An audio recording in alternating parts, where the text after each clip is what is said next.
Bonjour, c'est toujours avec grande joie que je viens partager avec vous sur ce sujet qui est si passionnant de l'ascension et de l'éveil. Nous avons déjà vu dans d'autres vidéos que l'éveil est cette réalisation qui peut se faire en un clin d'œil presque, cette évidence que seul est l'être, que seul est la vie, que seul est le tout, que seul est ce qui est, ce que je suis, et donc je ne peux jamais me positionner comme quelqu'un étant séparé de l'être. Cette réalisation, elle est comme une évidence, elle s'impose.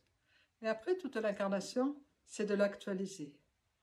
Et nous savons bien, j'espère que tout le monde sait, peut-être beaucoup ne savent pas, que beaucoup d'êtres humains, en fait, ont cette réalisation, ou que parmi ceux qui ont cette réalisation, c'est déjà pas tant d'êtres humains que ça au final, beaucoup font de l'être un concept. Ils ont cette réalisation et puis un peu ils le mettent comme dans un cadre, quelque chose d'acquis, et ils continuent leur vie comme avant, selon les paradigmes d'avant, avec en fond d'écran, si on peut dire, cette évidence d'être.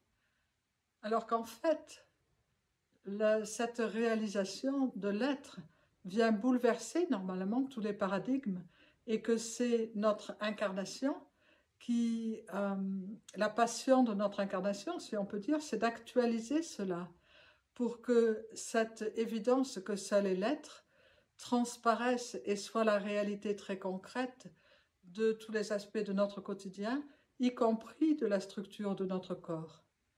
Et cela demande une attention constante pour réaliser cela et pour actualiser cette évidence d'être. Un peu comme on veut jouer d'un instrument dans la clé de sol, et peut-être qu'il faut réaccorder les cordes de notre instrument et faire attention que les cordes soient toujours accordées pour que notre mélodie ou notre symphonie soit vraiment jouée dans la tonalité de sol.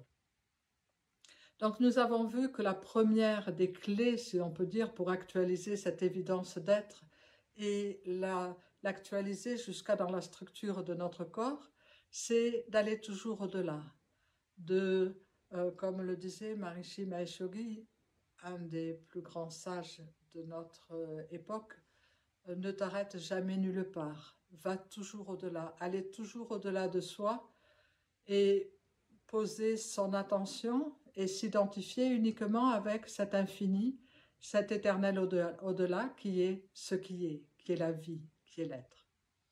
Nous avons vu dans la dernière vidéo que cette clé ne peut que s'accompagner de l'union de la vigilance et de l'amour.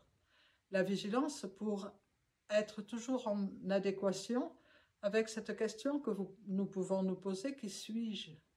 Est-ce que j'actualise vraiment que je suis cet être suprême puisque seul est cela? Et qui parle en moi? Est-ce que c'est l'ego, le mental, le corps émotionnel ou est-ce que c'est l'être? Et cette vigilance ne peut que s'appuyer sur l'amour qui est l'être, l'amour qui est la vie. Nous pouvons voir aussi que pour actualiser cette union de l'amour et de la vigilance, nous sommes invités à être pleinement présents à la présence, à maintenant. Et ce qui nous permet d'être pleinement présents à la présence, c'est la présence au souffle, le fait de vivre le souffle en conscience. Nous savons que le souffle, c'est peut-être l'élément le plus sacré de la vie. Le souffle, c'est le feu. Le souffle, c'est le divin. Le souffle, c'est la vie.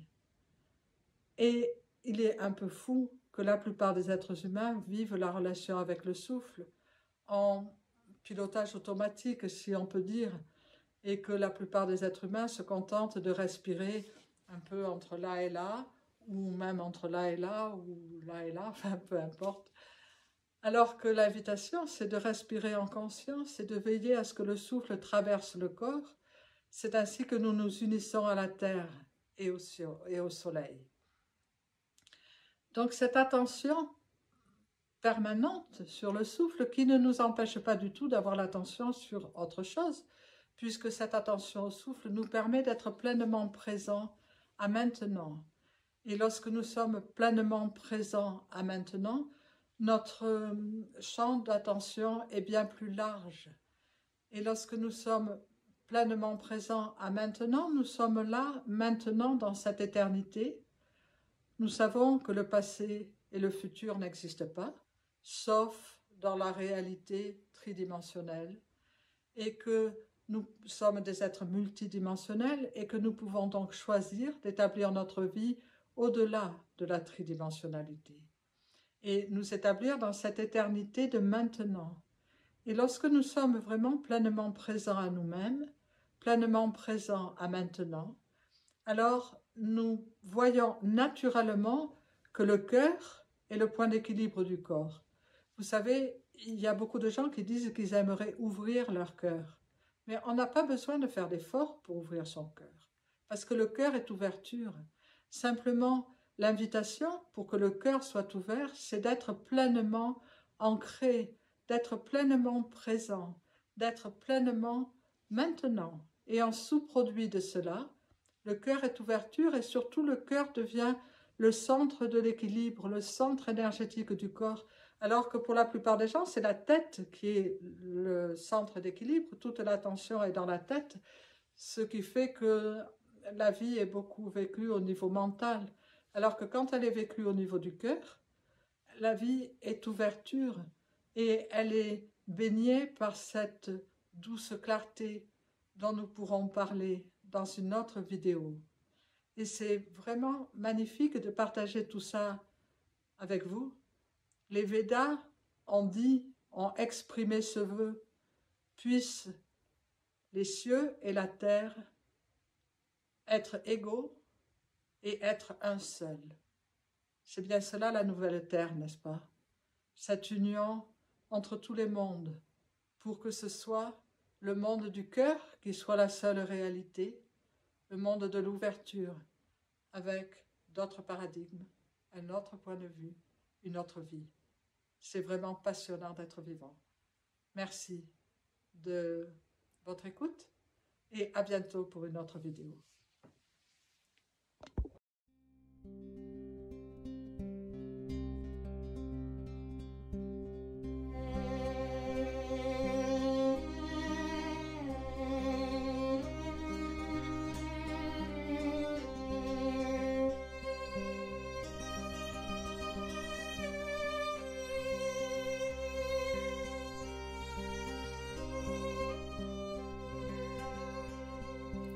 Saham, Saham, Saham, Saham, Saham.